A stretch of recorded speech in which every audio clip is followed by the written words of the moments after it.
ارجمن کی لاکھ کوششوں اور رمشا کے لاکھ ڈراموں کے باوجود بھی تیمور پاشا سالار اور سجل کے نکاح کا دن فائنل کر دیتا ہے۔ وہ بھی جمعے کے دن ہی نکاح ڈیسائیڈ کر لیتا ہے اور رابعہ سے بات کرنے کے بعد ہی سب کو بتاتا ہے، یعنی صرف 3 دن کے بعد ہی ان دونوں کا نکاح فائنل ہو جاتا ہے۔ رمشا تو سوچتی ہی رہ جاتی ہے کہ میرے پاؤں کی موچھ کا بھی خیال نہیں کیا، اتنی جلدی آخر نکاح فائنل کرنے کی کیا ضرورت تھی۔ ارجمن تو ہتھیار پھینک دیتی ہے اور رمشا سے صاف کہتی ہے کہ میں اتنے سارے جھنجٹ نہیں نپٹا سکتی، پہلے ہی علیزے کی وجہ سے پریشان ہوں۔ اب تمہیں جو بھی اس معاملے میں کرنا ہے نہیں کرنا تم خود سے کرو، مجھے اس معاملے میں سے دور رکھو۔ لیکن رمشا تو ہار ماننے والوں میں سے نہیں، وہ کہتی ہے کہ میں تو آخری دم تک لڑوں گی خود کے لیے، اور وہ بھی کسی کی بھی مدد کے بغیر۔ لیکن اس کی ساری کوششیں ناکامیاب ہی جاتی ہیں اور فائنلی نکاح کا دن بھی آ ہی جاتا ہے۔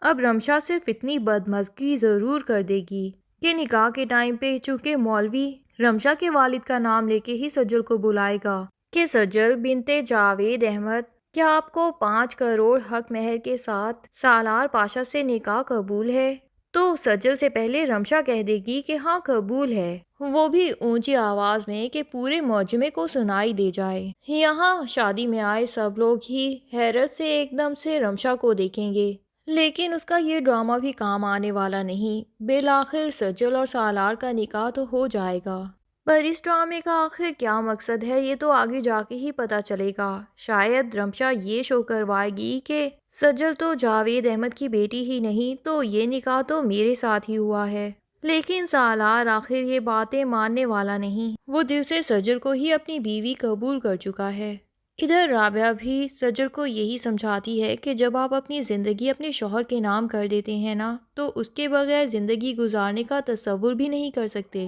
سجل جو کہ شادی سے پہلے تھوڑی ڈر رہی ہوتی ہے کہ پتہ نہیں سالار پھر سے مجھے کبھی دھوکہ نہ دے دے، میرا ٹرسٹ توڑ نہ دے، لیکن رابعہ سالار کی آنکھوں میں سجل کے لیے سچی محبت دیکھ چکی ہے، اسی لیے وہ سجل کو یہی سمجھاتی ہے کہ تمہیں بلا وجہ ہی سالار پہ شک کرنے کی ضرورت نہیں۔ اس سادگی سے کیے گئے نکاح کے بعد سجل کے اس گھر میں رخصتی بھی ہو جائے گی اور یہ رات رمشا کے لیے سب سے بھاری رات ہونے والی ہے۔ لیکن سجل اور سالار رمشا کی ساری نفرت کو اگنور کر کے خوب انجوائے کریں گے۔ سالار سجل کو ڈھیروں ڈھیر شاپنگ کروانے لے جاتا ہے اور گھمانے لے جاتا ہے۔ سجل بھی سالار کا ساتھ اب بہت زیادہ پسند کرتی ہے اور اگلے دن رسموں کو نبھاتے ہوئے رابعہ سجل کے لیے ناشتہ لے کے چلی جاتی ہے، وہ بھی تابش کے ساتھ۔ تابش جو کہ اس گھر میں بالکل جانا نہیں چاہتا، لیکن رابعہ کو انکار نہیں کر سکتا، اور پھر اسے یہ بھی لگتا ہے کہ شاید علیزے مجھے سامنے دیکھے تو اسے مجھ پہ اعتبار آ جائے اور اسے پتہ چل جائے کہ اس کی ماں نے واقعی ہی تابش کو اتنا ہرٹ کر دیا تھا کہ اسے ذہنی مریض بننے پہ مجبور کر دیا تھا، اور اسی وجہ سے ہی مجبور ہو کے اس نے علیزے کی ماں سے اتنی بد کلامی کی، ورنہ وہ تو علیزے کے پیرنٹس اور اس کے سب گھر والوں سے اچھے طریقے سے ہی پیش آنا چاہتا ہے۔ یہ لوگ ناشتہ لے کے جب ان کے گھر پہنچ جاتے ہیں تو ابھی کوئی بھی نہیں جاگا ہوتا۔ نوکرانی ارجمن کو کال کر کے بلواتی ہے۔ ارجمن آ کے دیکھتی ہے کہ پوریاں پراٹھے وغیرہ آئے ہوئے ہیں، تو وہ رابعہ سے کہہ دیتی ہے کہ ہمارے گھر میں سے تو یہ ناشتہ کوئی کرنے والا نہیں، پر کوئی بات نہیں، آپ اپنی بیٹی کے لیے اور اپنے لیے لے کے آئے ہیں، آپ لوگ بیٹھ کے کیجئے، ہمارا ناشتہ تو نوکر ابھی بناتے ہی ہوں گے، ہم بھی آپ کے ساتھ بیٹھ کے ناشتہ کر لیں گے۔ رابعہ جو کہ اتنی خوشی خوشی اپنی بیٹی کی یہ رسم نبھانے آئی تھی، اس کا تو دل ایک دم سے اداس ہو جاتا ہے اور اس کی مسکراہٹ ایک دم ہونٹوں سے غائب ہو جاتی ہے۔ تابش تو پہلے ہی پریشان بیٹھا ہوتا ہے کیونکہ وہ جانتا ہے کہ ارجمن اسے دل سے بالکل پسند نہیں کرتی اور اس کا وجود اس گھر میں برداشت بھی نہیں کر پا رہی ہوگی، اس لیے اس کی آنکھوں کی چبھن اور اس کی نفرت بھری نگاہیں اگنور کرتے ہوئے وہ صرف یہ سوچ کے بیٹھا رہتا ہے کہ شاید علیزے کے ساتھ کچھ سامنا ہو اور کوئی بات ہو سکے،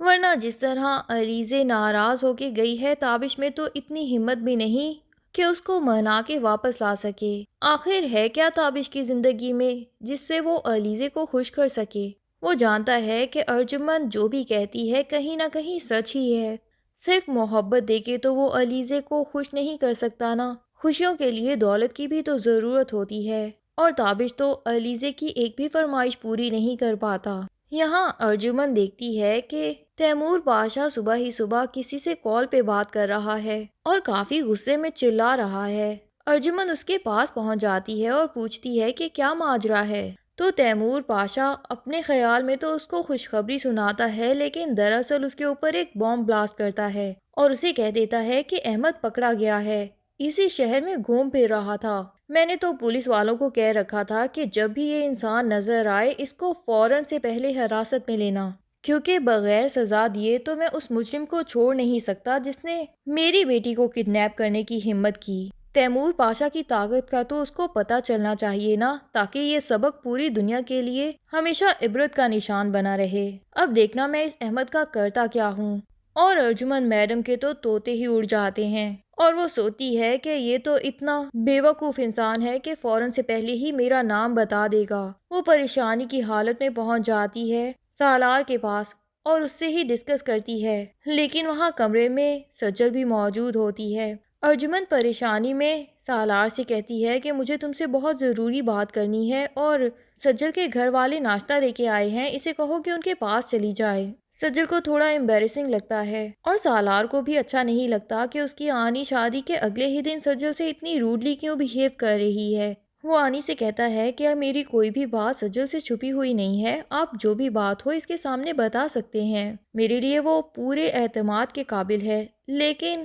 ارجمن کو شدید ڈپریشن میں غصہ آ جاتا ہے اور وہ ڈانٹ کے سجل سے کہتی ہے کہ تمہیں سمجھ نہیں آ رہا، فوراً یہاں سے چلی جاؤ، مجھے صرف سالار سے بات کرنی ہے۔ سجل تو وہاں سے چلی جاتی ہے اور سالار کو غصے میں دیکھتی ہے۔ ادھر آنی سالار کو بتاتی ہیں کہ احمد پکڑا گیا ہے اور اب یقیناً وہ تیمور پاشا کو ساری سچائی بتا دے گا۔ مجھے تو اتنے دنوں سے ویسے ہی ڈپریشن کے خواب ایسے ہی آ رہے تھے کہ تیمور پاشا مجھے ہاتھ پکڑ کے گھر سے باہر نکال رہا ہے، مجھے لگتا ہے کہ یہ خواب اب سچ ثابت ہونے والے ہیں۔ سالار ارجمن کو تسلی دیتا ہے کہ آپ بے فکر رہیں، آپ کا نام سامنے آ جانے کے باوجود بھی میں شادی کے گفٹ کے طور پہ انکل سے یہی مانگوں گا کہ وہ آپ کی یہ غلطی معاف کر دیں، زندگی کی پہلی اور آخری غلطی سمجھ کے معاف کر دیں۔ سالار کی تسلی دینے کے بعد ارجمن کو تھوڑا حوصلہ تو ہوتا ہے اور وہ سالار سے پوچھتی ہے کہ تم میرے ساتھ ہی رہو گے نا؟ سالار بھی اسے تسلی دے دیتا ہے، لیکن ساتھ ہی یہ بھی کہہ دیتا ہے کہ آپ نے سجل کو بلا وجہ ہی بہت روڈلی بات کی، شادی کا پہلا دن تھا اس کا اس گھر میں، اس سے اس طریقے سے تو بات نہیں کی جانی چاہیے تھی۔ یہاں ارجمن کو بھی احساس ہوتا ہے کہ سالار کو خوش کرنے کے لیے اس کو سجل سے معافی مانگ لینی چاہیے، تو وہ کہہ دیتی ہے کہ میں ابھی نیچے جا کے سب کے سامنے اس سے معافی مانگوں گی، اور اس کے بعد وہ